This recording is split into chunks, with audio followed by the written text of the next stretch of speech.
Good morning.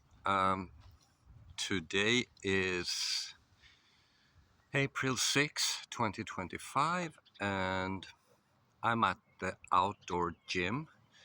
I just, conducted or performed some shoulder press here.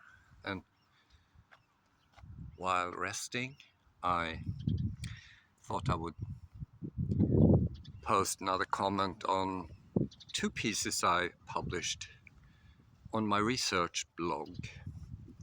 The first one was a little bit technical, and I'm taking it from memory. And I did a comment about valence in emotions. So, as you know, I'm a psychological scientist, and in my undergraduate, I studied emotional psychology. So, how facial expressions can feed back to the limbic system, you know.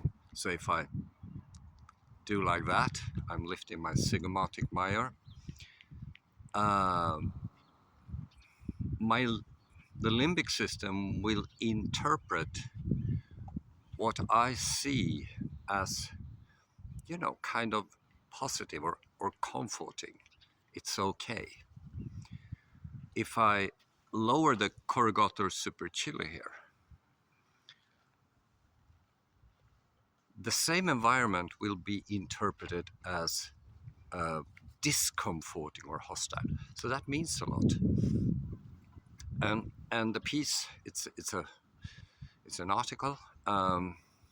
It's kind of technical, but the point is that we react harder to negative valence. So valence is like the emotional value or load of the emotions.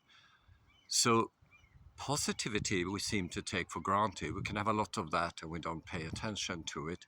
But negativity we pay attention to. And this is called negativity bias. Very easy to look it up. So why is that important? I'm wondering here at the outdoor gym because it's easier to walk and talk. Well, it has actually, because if you trigger negativity for a very long time, you will become negative in your thinking. And recently, a report from Helsinki Times presented statistics about divorce rates in Finland. And turns out that Finland has the highest divorce rate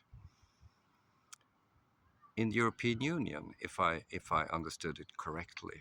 Now, what has that to do with negativity? Well, I wrote a piece about it and put some science in the context. But a long story short, actually, is that it's about women's initiative to divorce, or some instances influence of women to divorce the family, so to speak. And when women typically do that, they typically start a custodial conflict. Turns out the whole thing is bad for women. It brings negativity to their mindset, but it's devastating for kids. Why is that?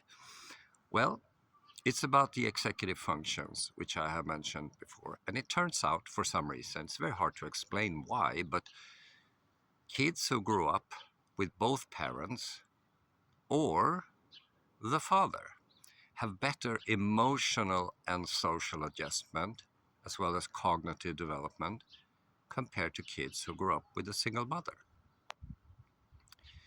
A plethora of studies just demonstrate a further impact on kids' executive functions.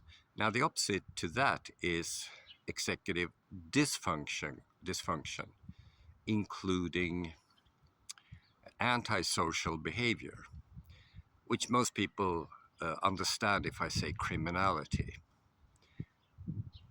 Now it's common knowledge in this field that uh, uh, executive dysfunction, delinquency, and criminality typically emerge in homes with a single mother.